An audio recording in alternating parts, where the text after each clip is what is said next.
Hello everyone, आपका हमारे channel पर स्वागत है। सबसे बड़ा काम किसका? हिमाचल पर्वत पर गंधर्वों का एक नगर था जिसमें जीमूतकेतु नामक राजा राज करता था। उसके एक लड़का था जिसका नाम जीमूतवाहन था।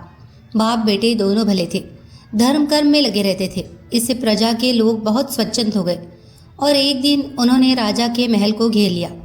राजकुमार ने यह देखा तो पिता से कहा कि आप चिंता न करें, मैं सबको मार भगाऊंगा। राजा बोला, नहीं, ऐसा मत करो। युधिष्ठिर भी महाभारत करके पछताए थे। इसके बाद राजा अपने गोत्र के लोगों को राज्य सौंपकर राजकुमार के साथ मलयाचल पर जाकर मढ़ी बनाकर रहने लगा। वहाँ जीमूतवाहन की एक ऋषि के बेटे से दोस्ती हो गई। एक दिन दोनों पर्वत पर भवानी के मंदिर में गए तो दैव योग से उन्हें मलयकेतु राजा की पुत्री मिली। दोनों एक दूसरे पर मोहित हो गए। जब कन्या के पिता को मालूम हुआ तो उसने अपनी बेटी उसे ब्याह दी।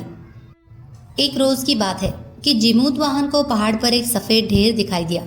पूछा तो मालूम हुआ कि पाताल से बहुत से नाग आते हैं जिन्हें गरुड़ खा लेता है। ये ढेर उन्हीं की हड्डियों का है।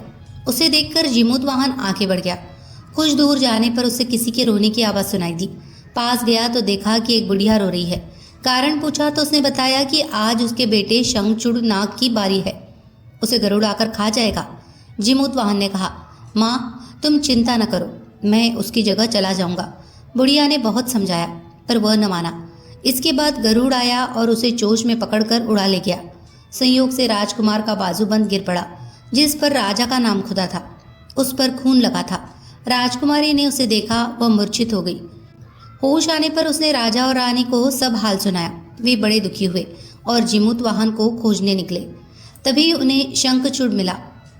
उसने गरुड़ को पुकार कर कहा, हे गरुड़, तू इसे छोड़ दे, बारी तो मेरी थी। गरुड़ ने राजकुमार से पूछा, तू अपनी जान क्यों दे रहा है? उसने कहा, उत्तम पुरुष को हमेशा दूसरों की मदद करनी चाहिए। ये सुनकर गरुड़ बहुत खुश हुआ। उसने राजकुमार से वर मांगने को कहा। जीमूतवाहन ने अनुरोध किया कि सब सांपों को जिला दो। गरुड़ ने ऐसा ही किया।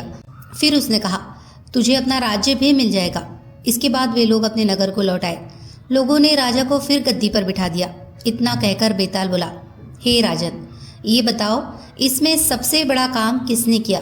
राजा ने कहा, शंखचूड़ ने। बेताल ने पूछा, कैसे?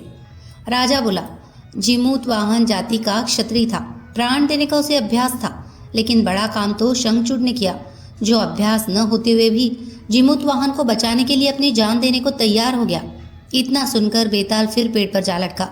राजा उसे लाया तो उसने फिर एक कहानी सुनाई।